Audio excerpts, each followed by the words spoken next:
What's going on today, Maureen? Yes, it is finally time. We are going to do the 2025 Urban Homestead Tour. Yay! Not there. There are a few things that are still not in yet, but it's just been so busy for me between the farm and here and bread. Like today, I am making my sourdough bread that I will be baking tomorrow in the Furno oven, but I'm also dehydrating the garlic scapes and things like that. But I'm excited to show you what has been going on. And of course, you're going to get to see for the first time the new garden beds and the new farm stand. So that's coming up. Very excited to show you all. But it's so neat to see here in the greenhouse studio that there is nothing here. Well, there's that. I'll explain that in a minute. But we are emptied out and we are back to just being a music studio. These potted romaines, which I do need to come and water, they are for an event that my church is having. I'm hosting it here to show them my gardens and to show my life from being a jazz and blues singer, so diva of the stage, to what I am now, diva in the dirt. I love it when people can take something home, and so these are their parting gifts. So I've got little romaine lettuces all here set up for everybody. So everybody gets to take home 3 lettuces, whether they grow or not.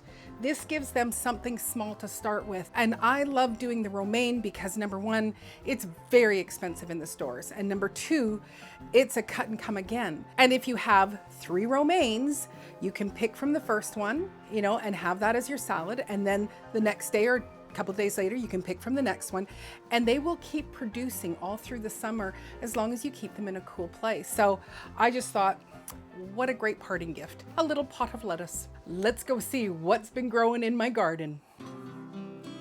I still have my blueberries here on the stairs and the other berries here. And of course, the olive tree, which I thought last year had died, but was told because of our cooler temperatures that we had in the spring that things like the bay laurel and olive trees, they would be looking like they were dead, but just to give them some time, which I'm so glad I did because I was ready just to pull it out. But I'm going to take you over to the kitchen herb garden. As we go along, the avocado, which is this one, he's looking great. He's a little bit sun-scorched because he was a little shocked. And of course the cardamom, again, I still have to be pulling out some of the dried leaves. And I do believe this is called Dead Man's Finger. And I haven't seen it flower yet. And then if we just scan over. A few things need some water. But over here, this is where I grow my lettuces and all the herbs that we want to have access to just off the kitchen. I really struggled this year with my romaines. I finally just put them into pots, and as you can see, they finally have come up. This Lola Rosa has been great. We have eaten from it quite a few times. And my goal this year is to make kind of salad bags for people. So I want to kind of have a mixture of romaine and Lola Rosa and the mustard greens and the curly endive and a little bit of arugula, all to be into a bag and to sell it economically for people. Lots of our cilantro so that we can make our shada, but the herbs are all doing excellent. And oh yes, and there is at the end my dehydrator where I am dehydrating the garlic scapes.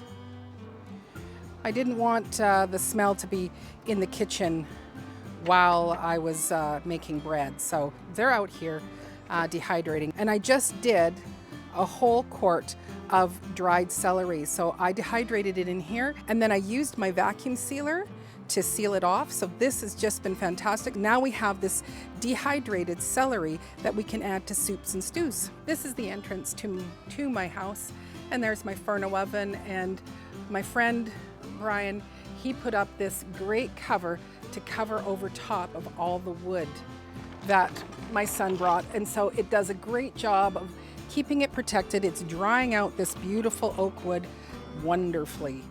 We also got a brand new topping for the chicken hospital. Oh, well, let's just go and see. Who is this? Is this you, Gwendolyn? Are you broody again? Is that why you're here by yourself? Yeah? Do you have anything you want to say? Yeah? Yeah, you're not so happy. But you know what? You don't eat and you sit on those eggs all day long and you're losing weight and it's not healthy for you. Yeah, but I don't care. You're going to stay here. Yeah, Missy, you have to stay here until you decide to not go and sit on an empty nesting box, okay? Deal? Deal. We cut away a lot of the trees and foliage because I need to have the sun to come here to be able to reach these. So it's worked out really great, but I have had to go do another pruning of the trees.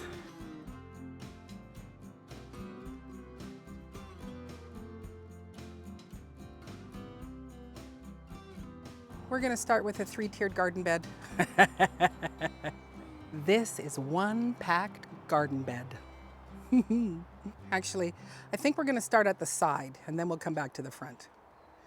So along here, along the back, this is where the celery is, and I came and chopped a whole bunch of the celery, and that's what I dehydrated. Right down below here, there are beans.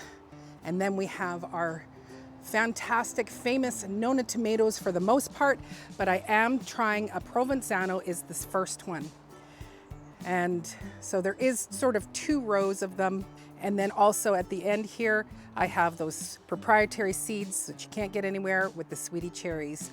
And they are going to climb up this trellis here. So I do have 2 of the cherries on that side and 2 on this side.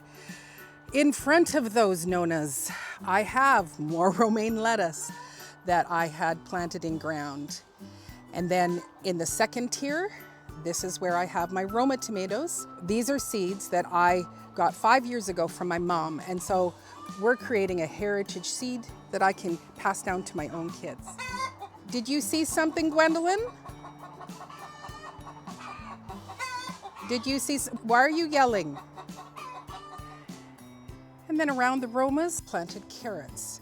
And I used the cornstarch gel and a board on top of them. This has been the best my carrots have ever been. Mixing up cornstarch gel and putting the seeds in, and then using a makeshift piping bag and piping in the space I wanted. And then I put a little bit of soil over top of them, and then I placed 1x4 board on top of them and let them germinate. And they actually germinated very quickly. I haven't gone through to thin them yet. I'm not sure about how and when I'm going to do that, but it will come. And radishes are supposed to be very easy to grow, and you can grow them in good soil, bad soil. I always have the problem where the radish, I can have beautiful radish tops, but if you pull it out, it's just a skinny piece. And so what I did this year is I put the radish seeds down, and then I, again, covered them with just some light soil, and then I put a coffee sack over top of it. Once they had germinated, and that's mostly just to protect them from the girls. Once they germinated, there were those where the red part was starting to get skinny. So I sprinkled a little bit more soil on top, and that was the trick. And so I've been able to pull out beautiful, beautiful radishes. Now, unfortunately, with my daikon radishes, they're not getting very big and they are going to seed. So also in behind is Swiss chard. So this is a very, very big packed garden bed. So we've got beans on each side, indeterminate tomatoes, Roma tomatoes, carrots, Swiss chard, radishes and daikon radish, and the sweetie cherries on the side. So it is a very full packed garden that's going, oh yeah, and celery in the very back. So this is a small area that will produce a lot of food. In front, I have what are my sweet peppers. This was a wonderful thing to have happen.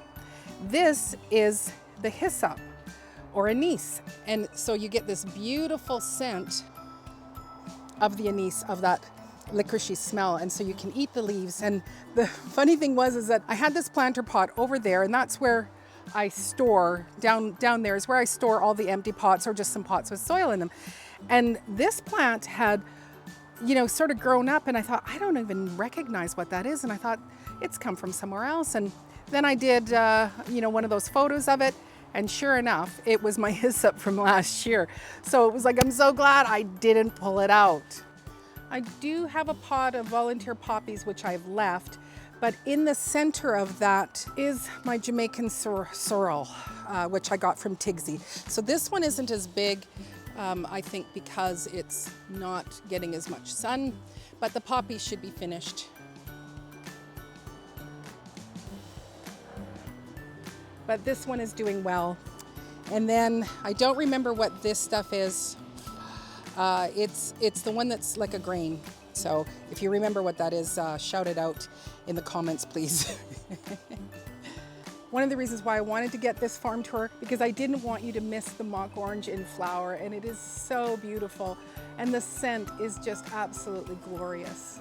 Unfortunately, I haven't seen any of the zebra butterflies on it yet, but I have had it where there's, you know, about 7 of them on there. But lots of hoverflies, lots of bees, which is just wonderful. And the scent, like I said, is just so wonderful. And of course, the ladies' domain. But up here is where I typically have my strawberry and asparagus patch. I did pick some asparagus today, but this year we are having peas in here. There are strawberries in here. But I have, these are baking beans in here, and they are Jacob's cattle beans, and they're a brown and white speckled bean. So we've got beans and peas, asparagus, and strawberries right beside the raspberry patch. This is the area where I have my greenhouse, and there still is a few things that I need to deal with, but I wanted you to see the Honeycrisp apple tree here. There are a few apples. Last year I got none, but you know, the cool thing was the very first year I got it, I did get some Honeycrisp apples, and then last year nothing, and then this year we've got some apples. In behind there, that is a plum tree that I grew from seed, and it is doing well. And then if we come around here, and this area here, once I take down the frame, this is where I will put the lemons, and I call it my little orchard. And this columnar tree, which these are fantastic. If you have a small area, a columnar tree stays very compact. But look at the apples on this. It's just loaded this year. Gorgeous. And then I think I got a volunteer strawberry that's in behind there, and also got a strawberry here. And this columnar, it's a different variety. Again, pretty loaded with those apples. And that's gonna lead us to go and look at garden bed number 2. I haven't finished planting this one because I needed to replant my storage onions. So this has cauliflower, 2 different kinds all around. And then it has white kidney beans down here, and there's more coming up. And then I have put in my Hungarian jalapeno peppers. Oh yes, there we go. I have pests in my garden who actually don't like some of the plants, and so they actually dig them right out. Because I do believe that this should have 4 peppers going across, and I'm looking at maybe 3, or maybe that is part of it, but they're doing these holes, as you can see. So there's some little holes. So those could be birds, or they could be rodents. But a lot of times what they'll end up doing is pulling out the whole plant. In the back, I have my Chicago pickling cucs. They're all in the back there. So this is a bed of cauliflower, pickling cucs, beans, hot peppers, and then the storage onions. And I do have more storage onions that I will be putting over in this area here, and probably also in between where some of the cauliflower are. And just look at this gorgeous plum tree. He's just gotten so big and beautiful. Lots of blooms on the kiwi here this year, so we'll get lots of kiwis, and we'll walk into the back and go and look at garden bed number 3.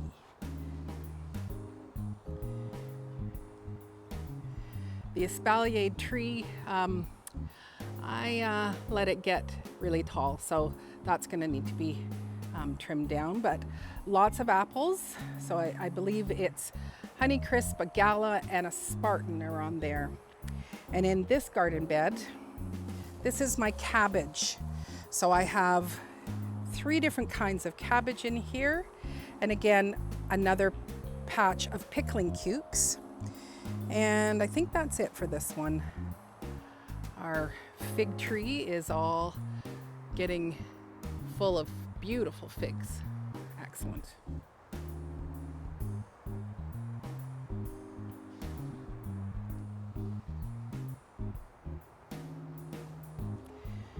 We'll head over to garden bed number 1. Along here are the slicing cucumbers. I just put on their wire sleeves. They are growing beautifully. In the back, I have choi, so that is for us to make kimchi and things like that. Another difficult area that I had was my broccoli. I just could not get it to start in the studio. So put seeds out here, but it's way, way, way behind. And then in the front of this, I have beets. And then over here, I've got peppers of different kinds. There's my favorite pepper, which is the bird's eye chili. And then there is a jalapeno in here, as well as cayenne, which I'm hoping to be able to send some cayenne to Homestead Aquarius. Hello, there's me. And then right in the front here, I'm gonna have just some green beans for us to do some pickles. The nasturtiums, they all have reset themselves up. And in this far back corner, I've got another gorgeous celery there. So I'm gonna chop that down and dehydrate it and seal it up. Of course, with the trellis, I have beans, so 2 different kinds on this side and 2 different kinds on this side. And one of them, I believe it's on this side, is the Vortex bean. There's lots of other things that I could be showing you along the way. These are all peppers from last year that I've brought back out, hoping that, you know, they'll maybe do something, and they are seeming to leaf out. But this is going to be my medicinal herb garden. So we do have some onions from last year. We've got a nice pile of cilantro. There's some calendula. There is borage. And then I am going to be putting in a whole bunch of basil in here. And of course there is some dill with some of these things, because your cilantro, that can come back every year. The calendula, that will come back every year. Oh yes, and I did tuck some zinnias in over there, you know, to bring in pollinators. But it's almost time for me to ring around these onions. I can see that I need to move away some of the soil so that they'll bulb up. These are the hascaps. I'm leaving them here in the cool. Oh, and look at that. There is some berries right there. So similar to a blueberry, but way more antioxidants. But I've just wanted to keep them protected in here. So we'll move on to the front. And we'll just take a quick look at the mid-yard. So the California lilacs, they are buzzing with life, but look at this beautiful olive tree. It is just so loaded with blossoms this year. It's doing so well because it's in ground. I've also planted in some zinnias and some nasturtiums to kind of take over the bottom area here. We don't do much in this yard. It's more just for sitting. All the lavenders looking beautiful, as are the elderberries. So we do have some elderflowers coming along, which is great. And this plum apricot tree has fruited again, as well as the peach tree. And look at there, we've got some peaches. So some that aren't getting very big on this side here, so I don't know. We might only get 2 peaches again, and that's okay. And then, like I said, we like to just use this as a sitting area and kind of quiet. I've planted moonflowers on each side, and I'm hoping that they're going to trellis up over. And I can see that there is 1 magnolia flower. So that is just an absolutely amazing, fragrant flower. No, I lied. There's more. There's more up there. So lovely to see that the magnolia is blooming. So that's the back and the mid yard. I'm very excited about showing you the front yard because that's where we made the biggest changes this year. Are you ready? Are you ready? Yay! Our farm stand sign and our secure money box, which someone tried to rip off last year, but check this out. This is the farm stand. My friend Brian built this beautiful shelter for the farm stand. So everything is protected. They still do get some sun and whatnot, but it's just such a great thing. And then check out my new labels that I have, that I print out. Very exciting. You want to see those garden beds, don't you? You want to see them. You want to see them. There. Oh, it's exciting. Ah! Here they are, and they look fantastic. We planted the squashes May 27th, and it's June 12th today, and look at how great they're growing. They're just doing fantastic. We decided to put in just a small trellis because there are so many vining squashes, and we've taken up so much of the room with the garden beds that there isn't as much room as what I used to have. So we have decided that we would let the spaghetti squash trellis up on this part of it. In here I have onions and leeks in the back, and then I've put 3 peppers, and these are all just regular onions.